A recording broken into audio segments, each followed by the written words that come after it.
Welcome to the Lion's Share podcast, where we break down today's most impactful research and bring fresh insights from the academic frontier straight to you.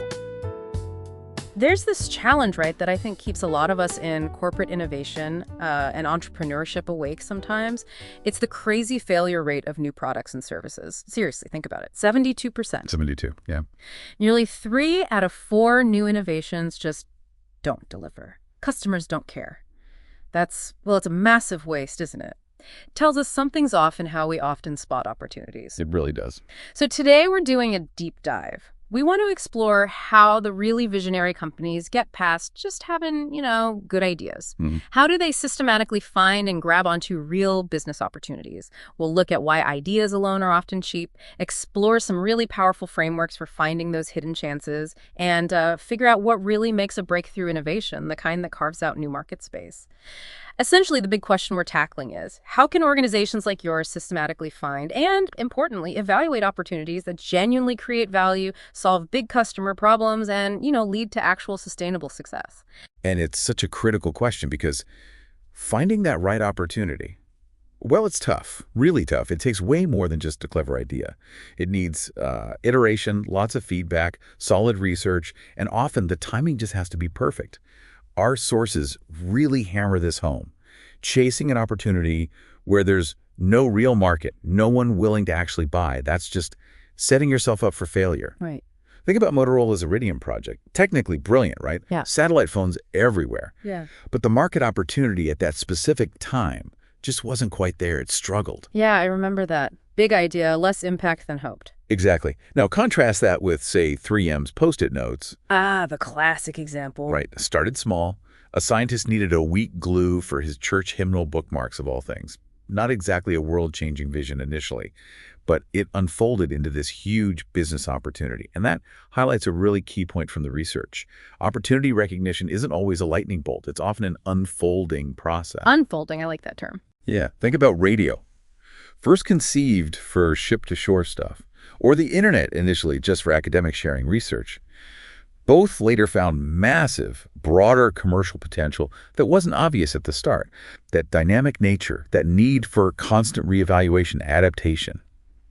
That's crucial for us as practitioner scholars. You can't just set and forget. That's a really powerful distinction, the unfolding idea. It moves us past just needing a neat idea. So for our listeners, for those of us really trying to innovate, how do we practically start that process? Where do we even begin looking for these genuine problems that unlock real opportunities? What should we be searching for? Great question. So the sources are clear. A real opportunity isn't just a passing thought. It needs 4 essential qualities.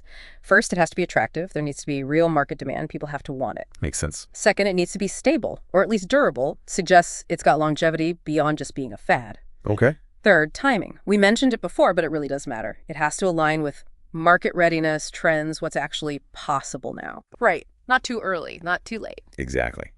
And finally, critically, it absolutely must add value to the buyer. It has to solve a real problem, fill a significant gap. Otherwise, why would anyone switch? Solve a problem, fill a gap. Okay. And that brings us right to the heart of it. Problems, pain points, gaps, niches. These are the real fuel for innovation. It often comes down to framing. One person sees a threat, a new regulation, a competitor's launch, and freezes up. Another person, maybe with more of that entrepreneurial mindset, sees an opportunity in the same situation, a chance to pivot, to innovate, to differentiate. That positive cognitive frame, it leads to flexible responses, better information flow, more trust in the team. So it's about mindset as much as method. Absolutely. And the sources give us a good handle on the types of pain points to look for. They outline 4 specific kinds that innovation and marketing teams should really be hunting down. First, process pain points. These are often internal procedures, maybe your own workflows, that actually make things difficult for the customer. Think like a really clunky onboarding process. Yeah, we've all been there. All right. Second, financial pain points. Yeah. Pretty straightforward, the costs involved for the customer. High prices, hidden fees, things that make it expensive to do business with you. Okay. Third, support pain points. This is about frustrating interactions with customer service. Long waits, getting bounced around, problems not getting solved. The dreaded support loop. Exactly. And fourth, product pain points. These are the actual shortcomings in your product or service itself. Poor usability, missing features, things that just don't work well. That seems like a pretty comprehensive list. Do companies tend to miss some more than others? Or maybe underestimate certain types? That's a sharp question. Yeah. I'd argue, and the sources support this, that process pain points are often the sneakiest. Where's that? Because they're internal. They get baked into how things are done, and sometimes the people inside the company don't even see them unless they actively look from the outside in, from the customer's perspective. But the analysis goes deeper. It classifies pain points by the level of the experience they affect. Oh, okay. Levels. Yeah. Beyond just the type, think about where the pain occurs. There's the interaction level specific usability hiccups, like, having to repeat your whole story every time you get transferred in customer support. Infuriating. Totally. Then there are journey level pains. These stretch across the whole customer experience, like maybe a really long delay between ordering something and actually getting it. Right, the end-to-end experience. Exactly. And finally, relationship level pain points. These build up over time, impacting the long-term feeling about the brand. Like maybe you pay for a premium streaming service, but you still get hit with ads. Yeah. That erodes trust, right? Diminishes the value perception over the lifetime of that relationship. Wow, that layered view, interaction, journey, relationship that really clarifies things, especially for marketers trying to build loyalty, not just make a single sale. So, okay, we understand these different types and levels of pain. How do we actually find them in the wild? What practical methods do the sources recommend? Good, practical question. The sources offer several actionable ways. One, the most basic but crucial. Gather direct customer feedback. Surveys, focus groups, reading community forums, just actively listening. Simple but effective. Definitely. Second, and this one's often gold, talk to your support teams. Seriously, they're on the front lines. They hear the unfiltered stuff, the problems customers might not even articulate well in a survey. They see the patterns. They absolutely see the patterns. Third, analyze your customer data. Look at service analytics, track key metrics, where are people dropping off, what features aren't being used. Data can reveal systemic issues. But maybe the most powerful, especially for fostering that entrepreneurial empathy, experience what your buyers experience. Go through the whole process yourself, from purchase to use, maybe even to disposal. Live the journey. Walk a mile in their shoes, basically. Pretty much, yeah. And if we want to get more systematic about mapping all this out, there's a great framework, the Buyer Utility Map. This comes from Chan Kim and Renee Mulborn. Ah, the blue ocean strategy, folks. The very same. The map is designed to give you a clear picture of how an entire industry might be, consciously or unconsciously, blocking utility for buyers. Yeah. And where there are blocks, there are hidden opportunities, those blue oceans of uncontested space. Okay, how's it work? It looks at 2 dimensions. Across the top, you have the 6 stages of the buyer experience cycle: purchase, delivery, use, supplements, things you need to use the main product, maintenance, and finally, disposal. Right, the whole life cycle. Exactly. And what's startling is how many industries just laser focus on, say, use and ignore huge opportunities in delivery or maintenance or disposal. Then, running down the side, you have the 6 utility levers. These are ways you can unlock value. Things like improving productivity, increasing simplicity, offering more convenience, reducing risk financial, physical, reputational, adding fun and image, or boosting environmental friendliness. 6 stages, 6 levers. It gives you a 36 space grid, 36 potential areas to innovate and offer superior utility. Most industries only compete in a few of these boxes. The map helps you see the empty spaces. That sounds powerful. Is there a good example of this in action? Oh, absolutely. A fantastic one for our listeners focused on innovation is Group SIB's Actifry. The air fryer thing. Well, one of the pioneers, yeah. Think about the traditional French fry industry. Huge pain points, right? The assumption was you need lots of oil to fry. Which means unhealthy, messy, expensive oil, cleanup hassle, even safety issues with hot oil. Exactly. All those pain points existed across different stages and utility levers. Group SIB basically used the buyer utility map thinking to challenge the core assumption. They asked, how can we deliver delicious fries without all that oil? The Actifry uses just a tablespoon of oil for 2 pounds of fries, 40% fewer calories, 80% less fat. Plus, it's easy to clean, much safer. It hit multiple utility levers: simplicity, risk reduction, health, part of productivity maybe. And it was huge, wasn't it? Immensely successful. Hit €1 billion in sales. Why? Because it directly tackled significant long-standing customer pain points revealed by looking across that buyer utility map. Perfect example of turning pain into a massive opportunity. That's a great illustration. Okay, so the map helps find opportunities by looking at utility blocks. But, identifying a problem or a pain point, that's step one.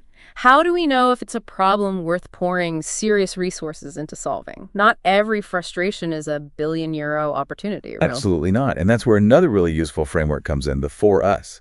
It's a lens, a filter, really, to evaluate just how significant a customer problem actually is. For us. Okay, what are they? It helps you move beyond just, is this a problem, to, is this a problem that matters enough? Is it unworkable, unavoidable, urgent, and underserved? Unworkable, unavoidable, urgent, underserved. Got it. Let's break those down. What does unworkable mean? Unworkable means the consequences of not fixing the problem are massive, so severe that someone could actually get fired over it. Wow. Okay. High stakes. Very high stakes. Think back to the early iPhone launch.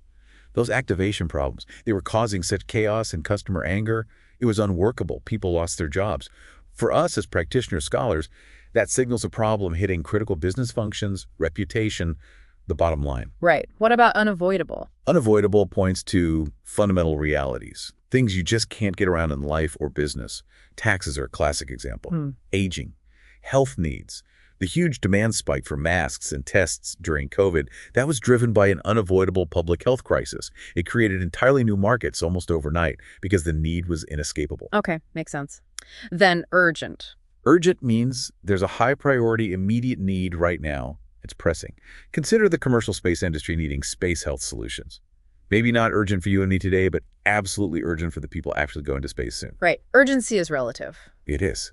Or think about businesses scrambling to integrate AI right now. That urgency is driven by a major market shift. You ignore it at your peril. Okay. And the last one? Underserved. Underserved means there's a significant gap. Either there are no good solutions available, or the existing ones are inaccessible or unaffordable for a large group. The sources mention Kenyan coffee drinkers often buying cheaper Brazilian instant coffee because they couldn't afford the good stuff grown locally.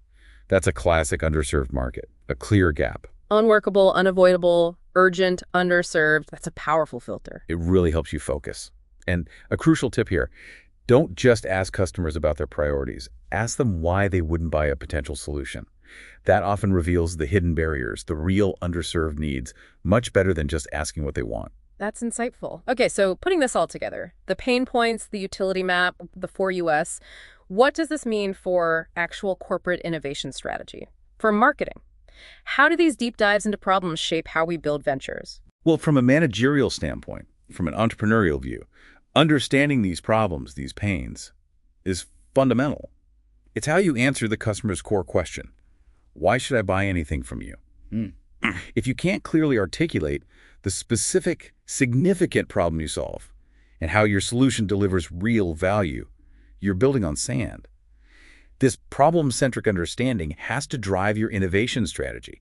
It tells you where to place your bets. So start with the problem, not the solution idea. Exactly. It reminds me of Mark Zuckerberg's philosophy. He famously said something like, you should start with the problem you're trying to solve in the world, not with deciding you want to build a company. Right. Facebook's origin story. Yeah, he saw it as solving that deep thirst to understand what's going on with those around them, tapping into that fundamental human need for connection, maybe even combating loneliness. That problem-first approach is so key for any entrepreneur, internal or external. And he also talks about learning, doesn't he? He does. He emphasizes building a learning culture, calls companies learning organisms, and says the decisions you make either help you learn faster or learn slower. He mentioned Facebook running, like tens of thousands of experiments simultaneously. That constant testing, that learning loop, is what drives their innovation. It ensures they're adapting to user needs based on data, not just guesses. Which connects to things like the lean startup methodology, right? Yeah. Build, measure, learn. Precisely. And that's where tools like the value proposition canvas become really practical for practitioners. It's a structured way to visualize, design, and test how you're creating value. It helps you explicitly link customer jobs, pains, and gains with your product's pain relievers and gain creators. You're intentionally designing for that fit between the problem and the solution. Okay, these frameworks, a buyer utility map, the 4US, the value proposition canvas, they offer a really solid, structured approach. But, innovation, opportunity recognition, it's never just paint by numbers, is it? It can't be foolproof. So what are some of the complexities, the limitations we need to keep in mind when using these rigorous methods? That's a really important reality check for any practitioner scholar. Let's be clear, the strengths are significant. This kind of systematic, user-focused approach dramatically cuts the risk of building something nobody wants. It directly tackles that awful 72% failure rate we started with. Which is huge. It is. It helps you systematically find those utility blocks, those potential blue oceans, and it forces you to think critically about why a problem truly matters, not just identifying that a problem exists. But the limitation. Right. Well, first, even after you've used these tools and identified what looks like a great opportunity, you still need a hard-nosed, rough-cut business evaluation. You have to ask, does this really fit strategically with where our company is going? Do we actually have the technical competencies to build this thing? And crucially, do we have the business competencies, the marketing, sales, distribution, to actually succeed with it in the market? And if you don't, Then you need a plan. Maybe licensing the tech, finding a joint venture partner, maybe even acquiring a company that does have those missing pieces. You can't ignore the execution side. And remember that unfolding process idea we talked about? yeah. The full potential might not be obvious up front. It takes time, patience, adaptation. You need to be willing to learn and pivot as the market responds. What about problems people don't even know they have yet? That's another big challenge. Latent versus blatant needs. These frameworks are great for blatant critical problems. But sometimes needs are latent and aspirational. People aren't actively complaining yet. Think about the iPad initially. Lots of people mocked it, just a big iPhone. But then specific applications emerged for pilots, surgeons, educators. And for those segments, it became critical. The need became blatant through the solution and its applications. Interesting. So the solution can sometimes reveal or activate the need. It can. Which also brings up the classic chicken and egg problem, especially for platforms. To get people to adopt your platform, you often need killer apps. But to get developers to build killer apps, you need users on the platform. Right, like the early smartwatch struggles. Exactly. Apple Watch eventually succeeded, where others like Pebble initially struggled, partly because Apple had the clout and the ecosystem to attract developers and build out those compelling use cases, creating that platform value. So this really raises a big question for corporate leaders, doesn't it? If we understand these frameworks, these challenges, how do we actually foster an environment inside a company where these insights turn into real, impactful innovation? How do we encourage entrepreneurship effectively? Management's role here is absolutely pivotal. They can't just mandate innovation. They have to actively facilitate opportunity recognition and action. A few key things they can do, based on the research. 1, be incredibly clear about the company's strategy and long-term goals. People need to see how their potential ideas might fit into the bigger picture. Give them guardrails, but also direction. Precisely. 2, break down silos. Get your R&D folks, your engineers, talking directly to customers and working closely with marketing. Give them that firsthand empathy for the problems they could solve. Embed the customer perspective. Yes. And 3rd, critically, give employees with ideas a clear place to take them. Is there a dedicated business development contact? An internal incubator program? A clear process for getting seed funding or mentorship? Yeah. Without a pathway, ideas just wither. So, clear strategy, customer exposure, and a pathway for ideas. Exactly. And beyond just facilitating, leaders should encourage innovators to aim higher than just, faster, better, cheaper. Incrementalism is fine, but breakthroughs come from something more. The sources push for focusing on the 3 Ds: disruptive, discontinuous, and defensible innovations. Okay, the 3 Ds. Let's unpack those. Disruptive. Disruptive often shakes up the business model itself. Think Airbnb, not necessarily a new technology initially, but a disruptive model connecting existing, underused resources, spare rooms, with demand. Or Google's ad-supported software model was disruptive. It can be technology too, of course, like multi-touch interfaces, completely changing how surgeons interact with information in the operating room. Got it. Discontinuous. Discontinuous means it enables something that simply couldn't be done before, a real step change. Amazon Web Services, AWS, it's a prime example. It made scalable cloud computing accessible, enabling countless new businesses and fundamentally changing IT infrastructure. Or think about the shift from analog to digital tools in education that was discontinuous. A leap forward, not just an improvement. And defensible. Defensible is about building a sustainable, competitive advantage. How do you protect your innovation once it's out there? This could be through intellectual property like patents, creating high switching costs for customers so they stick with you, building strong network effects where the value increases as more people use it. Like social media platforms. Exactly. Or having proprietary data. The sources mention how data on women's health related to bike seat design could be a defensible asset. Or those 10-year contracts Taste of Kenya secured with farmers that builds a very defensible supply chain. Disruptive, discontinuous, defensible, aiming for at least one, ideally more. That's the idea for breakthrough potential. And ultimately, driving adoption comes down to the gain-pain ratio. Gain-pain ratio. Yeah, the value, the gain your solution delivers to the customer has to significantly outweigh the pain of switching or adopting it. Think about Venmo. Initially, the pain was downloading yet another app, learning it, getting friends on it. But the gain, the incredible ease of sending small amounts of money, the social aspect was so high for its target users that it quickly overcame the adoption friction. The gain vastly outweighed the pain. And that ratio needs to be pretty high. Often, yes. For B2B products, you sometimes hear a rule of thumb like a 10.1 gain-to-pain ratio is needed to get companies to switch systems. For consumers, it might be about offering huge percentage savings or a dramatically simpler experience to really drive widespread adoption and disrupt incumbents. Wow. Okay, so today we really covered a lot of ground. We've journeyed from understanding that high failure rate of innovation, seeing problems not as dead ends, but as potential cans, huge opportunities. We explored how to really understand customer pain points deeply using frameworks like the buyer utility map and how to rigorously evaluate if those problems are worth solving using the 4 U's. It's about turning those insights into truly compelling value propositions. Oh, and it's crucial for any scholar or practitioner listening to remember. A brilliant value proposition isn't enough on its own. It has to be embedded within a business model that's scalable and profitable. It's the combination, the right problem, the right solution, the right business model, the right market fit that drives lasting success. Successful innovations always start with that genuine problem. They're user-centric, they deliver clear value, they're feasible, adaptable, scalable.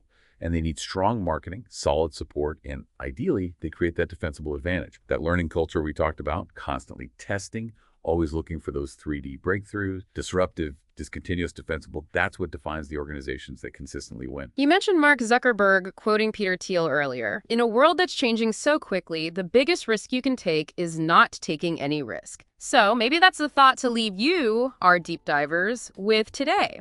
How is your organization truly living that principle in its innovation efforts? Are you actively hunting down and solving real customer pain points? Or are you maybe passively accepting some of them as just, well, the way things are? What risks are you willing to take to turn those frustrating cans into breakthrough cans for your customers and ultimately for your business?